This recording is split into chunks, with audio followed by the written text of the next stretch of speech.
Alhamdulillah, alhamdulillahilladzi anara quluba ibadihil muttaqin binuri kitabihil mubin wa ja'ala al-Qur'ana shifaa'an lima fis sudur wa hudan wa rahmatan lil mu'minin. Asyhadu an la ilaha illallah wahdahu la syarika lah wa asyhadu anna Muhammadan 'abduhu wa rasuluhu alladzi la nabiyya ba'da, amma ba'd. Fa inna khairal hadits kitabullah wa khairal hadi hadi Muhammadin wa syarrul umur mudatsatuha wa kullu bid'atin dhalalah wa kullu dhalalatin finnar. Allahumma anfa'na bima 'allamtana wa 'allimna ma yanfa'una wa zidna ilman.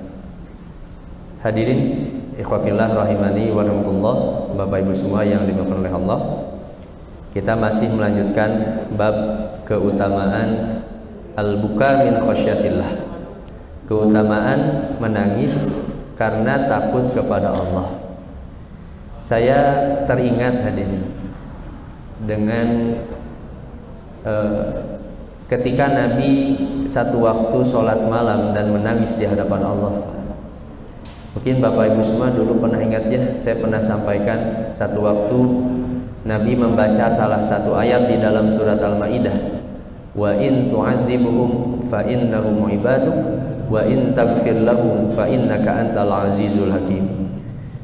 Nabi ketika sholat tadi lewat ayat ini, ayat terkait dengan doanya Nabi Musa untuk umatnya. Ya Allah, jika engkau mengampuni umatku, maka wa in tu'adzibuhum, jika engkau menyiksa umatku ya Allah, fa innahum ibaduk, mereka itu hamba-hambamu. Wa in taghfir lahum, tapi jika engkau mengampuni mereka, innaka antal azizul hakim, sungguh engkau itu maha perkasa, engkau maha bijaksana. Nabi hadirin Bapak Ibu semua, ketika melewati ayat ini beliau menangis sampai mengangkat tangan, ummati ummati ya Allah. Sampai semalaman itu di hadis riwayat Muslim, Nabi sampai subuh hanya membaca ayat itu, hanya satu ayat itu saja. Dari malam sampai subuh hanya membaca ayat itu. Begitu sayangnya kepada kita sebagai umatnya, begitu ingatnya Nabi Muhammad SAW kepada kita. In tu'adzibum ya Allah, terus Nabi membaca ayat itu, jika engkau menyiksa umatku ya Allah, maka sungguh umatku itu adalah hamba-hambamu, tapi jika engkau mengampuni mereka, sungguh engkau ini maha perkasa. Sampai ketika sholat subuh pun Nabi masih menangis. Sampai Bilal ketika itu terheran melihat Nabi datang ke masjid masih menangis. Sampai Bilal pun bertanya, ya Rasulullah, qad ghafarallahu laka ma taqaddama wa ma ta'akhkhar, bukankah Allah sudah mengampuni dosa-dosamu yang telah lalu dan yang akan datang? Bilal memberikan motivasi supaya Nabi tidak bersedih ketika itu. Kemudian akhirnya Nabi menceritakan kepada Bilal, wahai Bilal, semalam aku melewati satu ayat di dalam sholat malamku, dibacakanlah ayatnya. Kemudian Nabi menyampaikan, dan tadi malam Allah memerintahkan kepada Jibril. Ketika Nabi menangis mengangkat tangannya kepada Allah dan menyebut ummati ummati ummati, ketika itu Allah memerintahkan Jibril, idhab ila Muhammad, hei Jibril, pergi kepada Nabi Muhammad. Salhu ma yubkika, coba tanya kepada Muhammad, apa yang menyebabkan engkau menangis wahai Muhammad. Ditanyakan oleh Jibril ketika itu hadirin, kemudian disampaikan oleh Nabi Muhammad, Nabi sampaikan kepada Bilal, wahai Jibril, aku teringat umatku, khawatir andaikan nanti di hari kiamat umatku mendapatkan siksa Allah.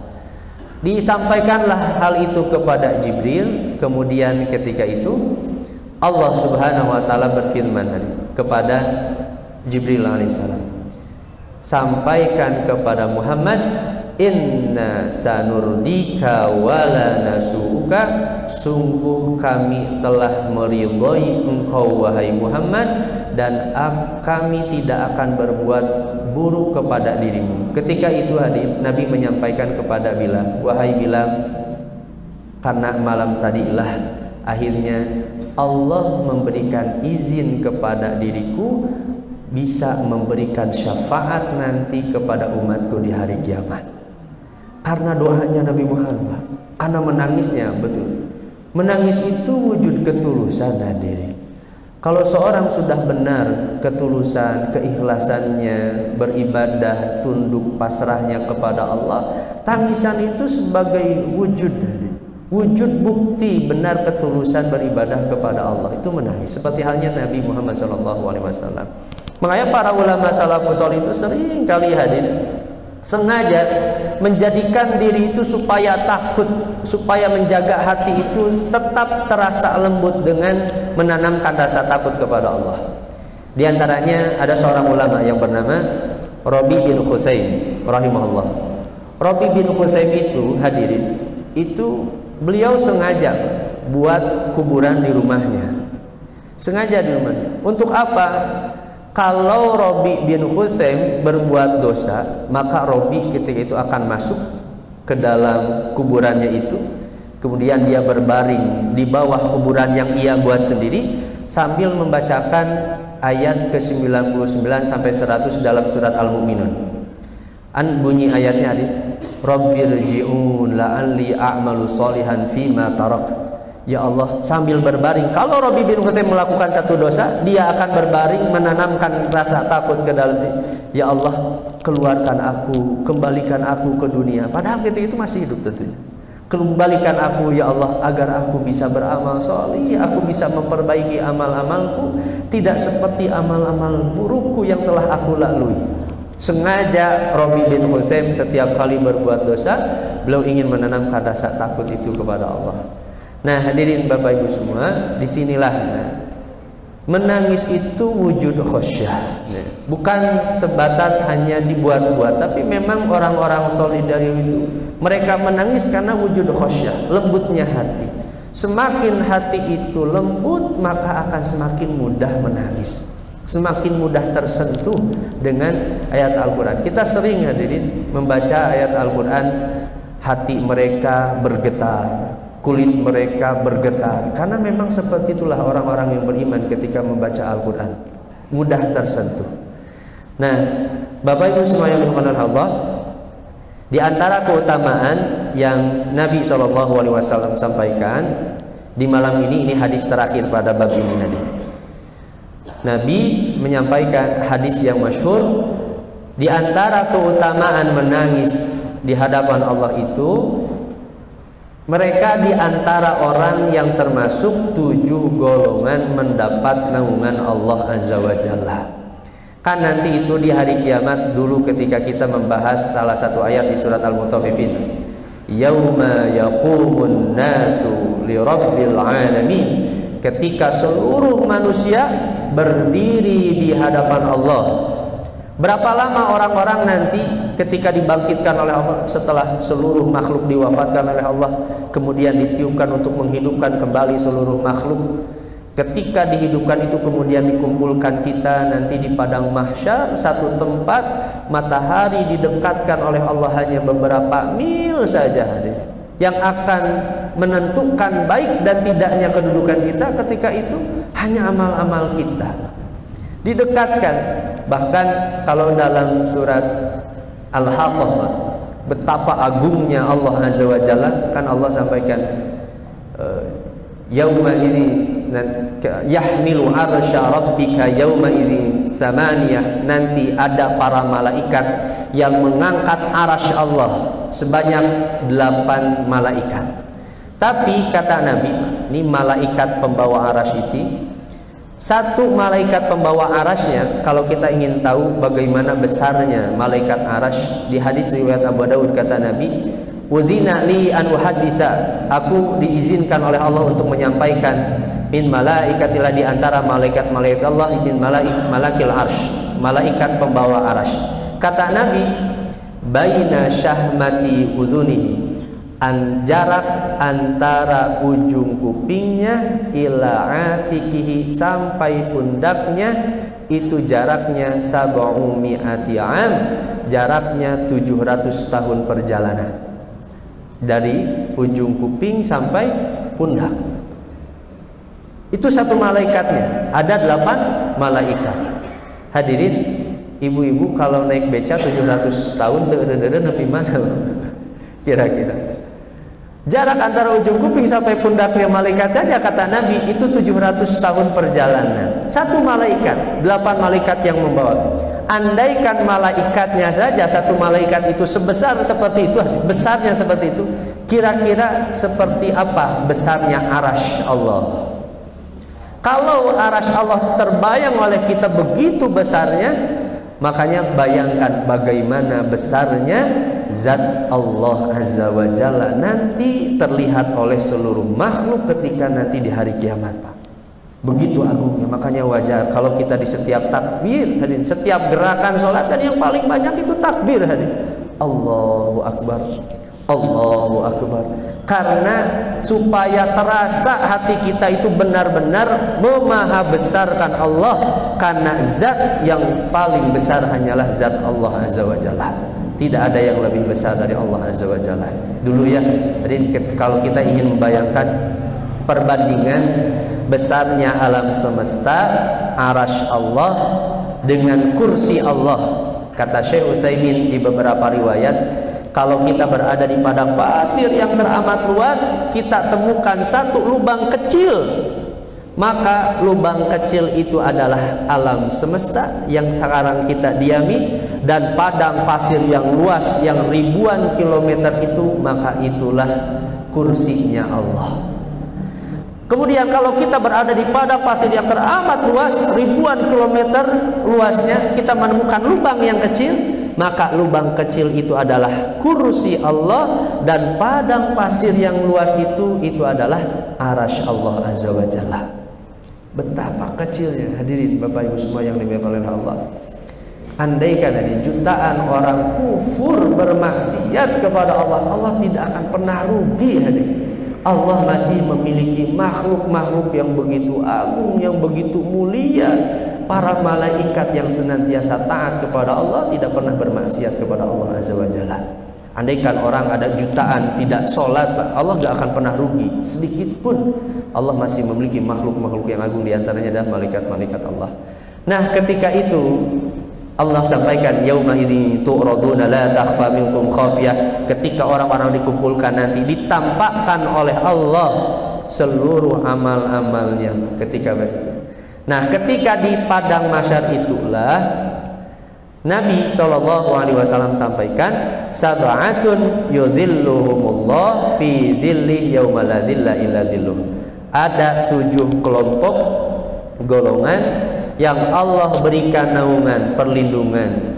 Bapak Ibu semua, bagaimana kita tidak butuh, Pak, kepada perlindungan Allah nanti ketika di mahsyar, sedangkan di beberapa riwayat kita menunggu keputusan dari Allah ketika berdiri dalam keadaan telanjang menunggu keputusan hisab dari Allah itu, sebagian riwayat mengatakan 300 tahun, Pak. Satu riwayat dari sahabat sampai 100 tahun. Paling sedikit saya temukan itu 40 tahun orang menunggu berdiri keputusan Allah.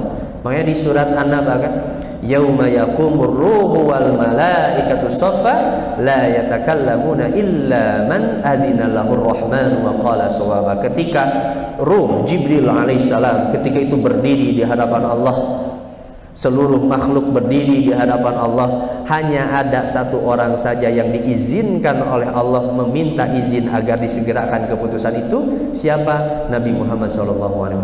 Hanya Nabi Muhammad nanti, dan ini diantara syafaat uzma yang Allah berikan kepada Nabi Muhammad. Nabi Muhammad diberikan izin oleh Allah Azza wa Jalla untuk meminta kepada Allah agar diberikan keputusan segera nanti untuk seluruh makhluk di padang mahsyar. Nah, ketika itu hadirin, begitu butuh orang terhadap perlindungan Allah, ada 7 kelompok yang dilindungi oleh Allah, diberikan naungan oleh Allah Azza wa Jalla. Bapak Ibu semua, lama, jangankan puluhan tahun, kadang kita menunggu 1 jam saja kesalnya seperti apa, Pak? 1 jam saja kita mungkin kesalnya. Wallahu a'lam seperti apa, tentu yang pastinya hanya Allah yang Maha mengetahui. Tapi berapapun lamanya, yang pasti ada orang-orang yang diberikan naungan. Siapa saja? Yang pertama, imamun adilun, kata Nabi.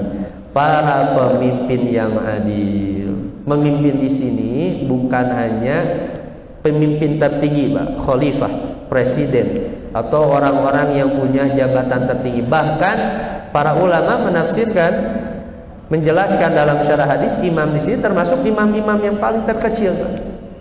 Yang paling terkecil, paling mudah adalah seorang ayah, seorang bapak, seorang suami yang menjadi pemimpin di keluarga. Harus adil ketika dia memimpin keluarganya.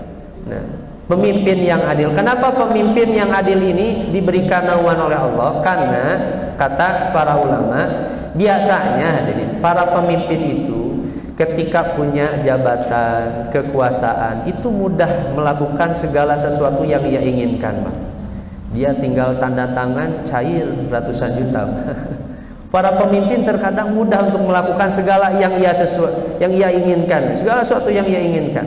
Nah, maka ketika seorang pemimpin diberikan keluasan untuk melakukan hal yang tidak diperkenankan agama dan dimudahkan dalam hal itu, tapi dia takut kepada Allah, maka Allah akan berikan naungan di hari kiamat bagi para pemimpin yang adil dan menjaga amanah rakyat.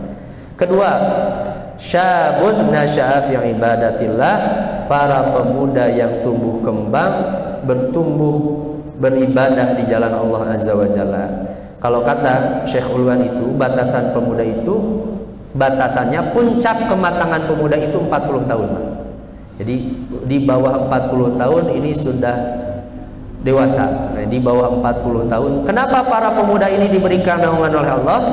Karena biasanya para pemuda itu ketika masa muda syahwatnya besar, senangnya bermain-main, berpoya-poya, menghabiskan waktunya untuk mungkin hadirin nongkrong, ya itu biasanya para pemuda. Makanya lihat, biasanya hadirin yang nongkrong di kafe-kafe itu, Pak, pemuda atau aki-aki hadirin? Kira-kira, Pak. Tapi aki-aki ada tidak hadirin? Ada. Itu aki-aki yang berjiwa muda hadirin. Kan itu. Biasanya orang yang banyak main keluyuran di luar itu kan biasanya anak muda. Anak muda itu biasanya karena merasa sehat, segar badannya, seolah-olah waktunya masih panjang, menganggap bahwa hidupnya masih lama, tidak dekat dengan kematian, maka dia lalai terhadap ibadah, ilmu, belajar. Biasanya muda. Maka Allah berikan naungan kepada para pemuda yang tumbuh berkembang ibadah kepada Allah. Ketiga, rajulun qalbuhu mu'allaqun fil masajid, seorang yang hatinya terikat ke masjid. Mu'allaq itu sesuatu yang digantung, Pak. Kalau kita lihat kipas angin itu, nah itu namanya mu'allaq secara bahasa. Apa maknanya? Mu'allaq itu ungkapan bagi seorang yang mencintai masjid. Dia keluar masjid, hatinya terikat, ingin kembali lagi ke masjid. Seminimal-minimalnya hadirin bagi kita hadir sholat berjamaah di setiap waktu sebagai wujud cinta, dan termasuk semoga ya termasuk hari ini kita termasuk hamba yang dipilih oleh Allah nanti di hari kiamat. Rajulun qalbuhu mu'allaqun fil masajid, hati seorang yang hatinya terikat dengan masjid. Keempat, rajulan tahaba fillah ijtama'a alaihi wa iftaraqa alaihi, dua orang yang saling mencintai karena Allah, bersatunya karena Allah, berpisahnya pun karena Allah. Bersatunya apa?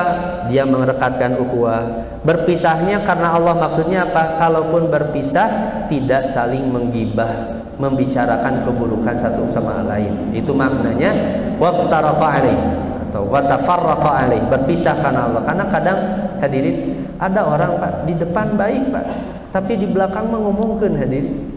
Kan itu.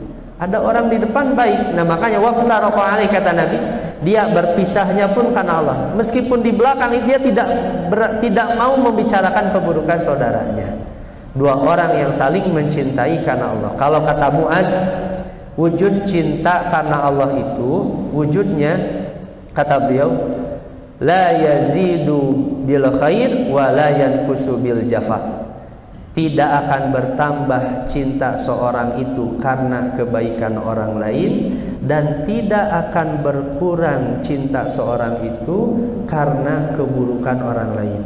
Seperti ini, kita mencintai orang yang berbuat baik kepada kita itu sangat mudah. Ada orang, tetangga, sahabat, teman berbuat baik kepada kita, kemudian kita mencintainya, itu mudah. Tapi yang sulit itu kita mencintai orang yang menyakiti kita. Itu yang dimaksud mencintai karena Allah, tidak akan berkurang cintanya seorang hamba meskipun seorang orang lain menyakiti dirinya. Dulu hadirin, kisah Ibrahim bin Adham kan ada.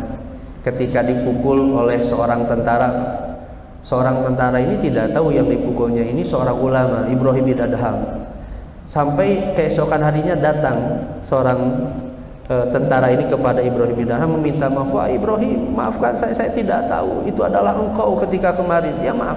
Apa yang dilakukan oleh Ibrahim, padahal Ibrahim bin Adham memar dipukul oleh seorang tentara ini. Kata Ibrahim bin Adham, kenapa engkau minta maaf?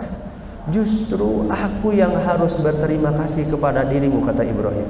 Sejak kemarin aku itu sedang memikirkan kebaikan apa yang aku harus lakukan kepada dirimu atas kebaikan yang engkau lakukan kepada diriku.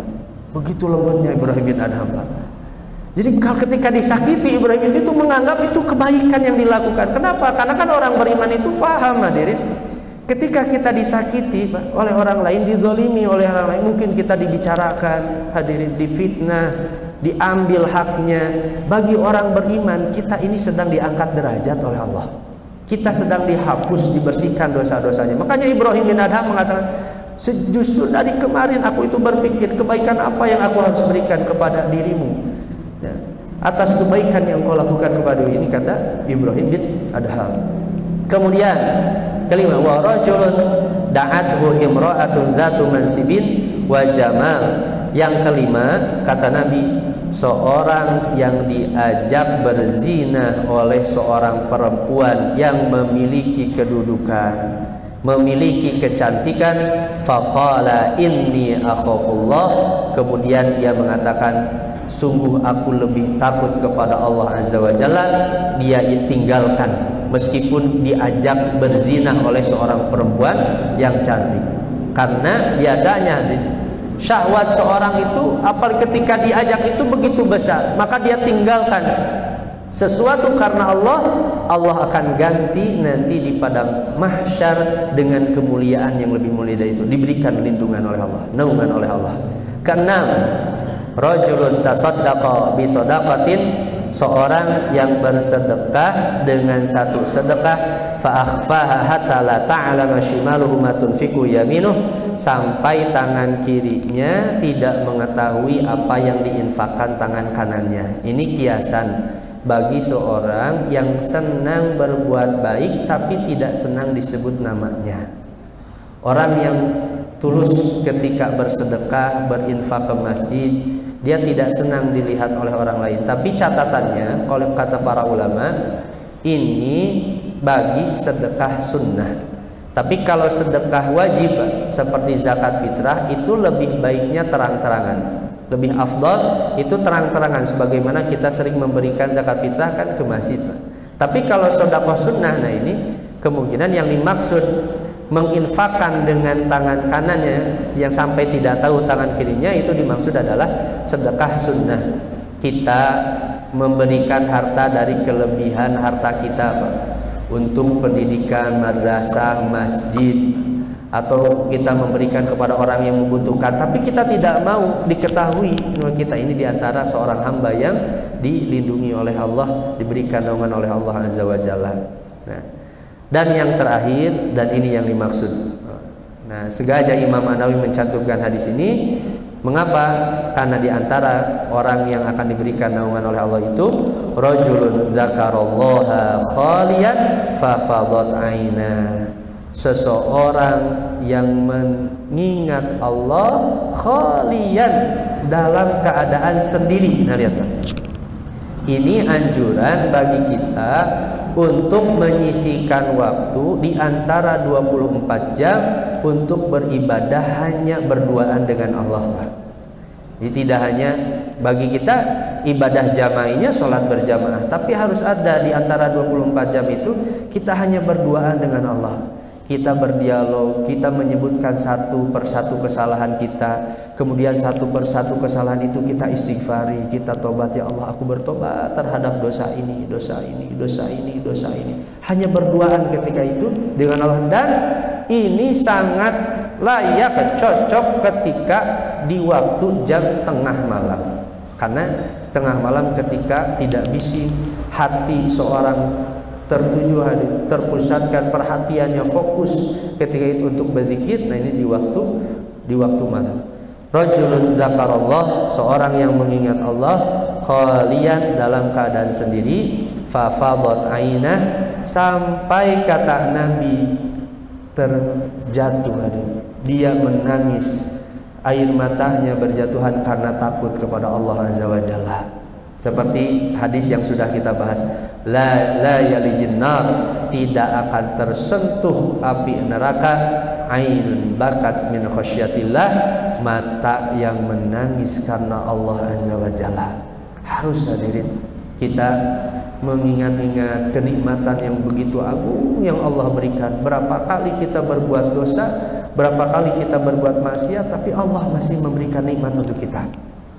Berapa kali kita lalai dalam ibadah kita, tapi Allah masih memberikan terus hadirin kebahagiaan untuk kita masih ketika di dunia. Nah, mengingat dosa-dosa itu diantara keutamaan yang Allah akan berikan di 7 bulan ini.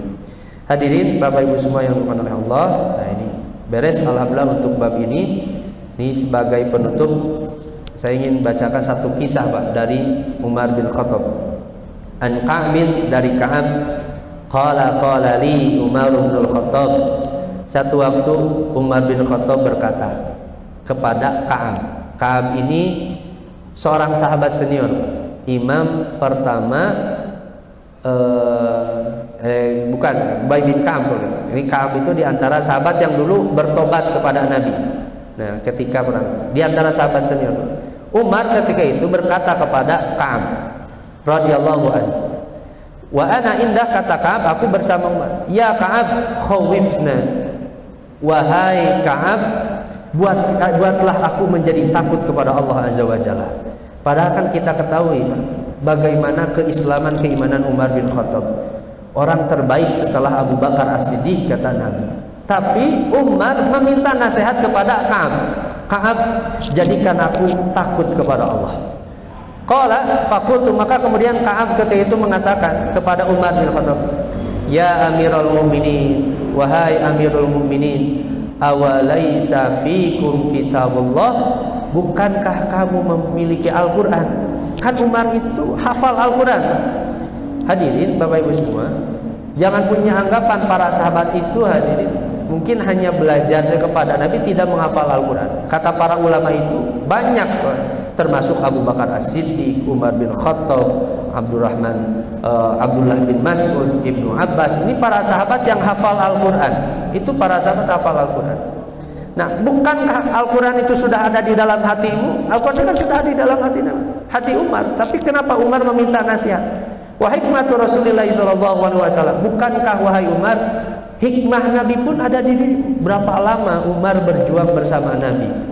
Berapa lama Umar mendapatkan nasihat-nasihat, hikmah-hikmah dari Nabi SAW? Tapi Umar masih meminta nasihat. Ini tawaduknya seorang ulama, Umar bin Khattab. Nah, apa kata Umar ketika itu? Bala walakin ya Ka'ab khawifna, benar wahai Ka'ab, tapi aku ingin merasakan rasa takut kepada, tolong nasihati diriku, kata Umar bin Khattab. Apa nasihat yang diberikan Ka'ab ketika itu kepada Umar bin Khattab? Qultu ya Amirul Mukminin, wahai Amirul Mukminin, i'mal amala rajulin law wafaital qiyamah bi amalin sab'ina nabiyan. Wahai Amirul Mukminin, beramallah seperti amal seseorang kalau engkau menyempurnakan umurmu, menyempurnakan amalmu sampai hari kiamat, bi amalin sab'ina nabiyan, dengan amal 70 orang nabi. Kata Ka'ab, kalau engkau menyempurnakan amalmu dengan membawa pahala semisal 70 orang nabi, lazdaraita amalaka mimma tara, maka engkau wahai Umar, engkau tetap akan menganggap remeh amal-amalmu itu nanti di hari kiamat. Kata Ka'ab. Ketika itu hadirin, Umar bin Khattab menangis ketika dinasihati oleh Ka'ab. Terasa oleh Umar, andaikan seorang memiliki amal sebanyak 70 orang nabi saja, ia pasti akan menganggap remeh, Pak, rendah. Kenapa? Betapa agungnya Allah Azza wa Jalla nanti. Betapa besarnya Allah nanti di hadapan makhluk. Orang begitu takut nanti di hari kiamat. Terasa keagungan Allah Azza wa Jalla ketika nanti di hari kiamat. Orang akan menganggap remeh. Umar bin Khattab sekelas sahabat senior saja hadirin merasa ingin takut. Makanya kalau dalam riwayat lain kata Imam Ibnu Mulaika, aku menemukan kurang lebih 30 sahabat Nabi. Mereka semua itu takut dirinya menjadi seorang munafik, Pak. Terkadang ini hebatnya kekuatan iman para sahabat hadirin. Para sahabat Nabi yang teruji keimanannya, mereka takut kalau mereka itu bagian dari orang-orang munafik, Pak. Tapi kita hadirin sendiri yang kita tahu bagaimana kualitas amal kita, kita paling tahu terhadap dosa-dosa kita, tapi terkadang kita merasa aman dari sifat-sifat kemunafikan. Ini hadirin Bapak Ibu semua yang dimuliakan oleh Allah Azza wa Jalla. Nah, inilah sebagai penutup hadis pada bab kali ini. Tadinya saya ingin melanjutkan, Pak, ke bab nanti insyaallah kita akan lanjutkan bab selanjutnya, bab fadli zuhdi fid dunya, bab keutamaan zuhud di dunia, wal hathu ala taqalluli minha, dan anjuran untuk mengambil sedikit dari bagian dunia, wa fadlil faqri, dan keutamaan fakir, kefakiran. Makanya Nabi pernah berdoa apa? Di hadisnya hadis hasan. Nabi pernah meminta kepada Allah, ya Allah, Allahumma inni as'alukal faqra, ya Allah, aku meminta kepada dirimu kefakiran. Sekiranya hadir kita gak berani berdoa. Nabi itu minta sampai meminta kefakiran. Tapi nanti para ulama menjelaskan apa yang dimaksud kefakiran Nabi. Nah, kenapa Nabi meminta kefakiran kepada Allah? Nah, insyaallah nanti terkait dengan bab ini insyaallah kita bahas, Pak. Bab tentang zuhud. Zuhud itu artinya meninggalkan dunia. Nah, sebagai penutup saja di Al-Quran surat Al-Qasas kan Allah sampaikan, wabtaghi fima ataqallahu daral akhirah wala tansa nasibaka minad dunya. Curahkanlah perhatian kalian terhadap kehidupan akhirat, kata Allah, namun jangan lupakan bagianmu di dunia, yaitu namun jangan lupakan nasibaka minad dunya, bagianmu di dunia. Nah, apa maksud wala tansa nasibaka minad dunya? Kata Imam Al-Qurtubi, kata beliau, la tansa annaka tatruku jami'a malika. Jangan lupa kita semua ini akan meninggalkan seluruh harta yang kita tinggalkan, illa nasibakal ladzi wal kafan, hanya ada satu bagian saja yang akan bersama kita dari bagian harta kita. Apa? Kain kafan. Hanya itu kata Imam Al-Qurtubi. Kita akan meninggalkan seluruh harta, nah, dan hanya kain kafan saja. Wah, ini ada sebuah syair tadi. Nasibuka mimma tajma'u dahra kullahu, bagianmu dari seluruh waktu yang engkau kumpulkan, dari seluruh harta yang engkau kumpulkan, ridaani talwa fihi ma wahanutu, hanya dua saja yang akan tersisa. Pertama, dua selendang kain yang berwarna putih, yaitu kain kafan kita, dan yang kedua adalah balsam pengawet mayat, kata seorang penyair Arab.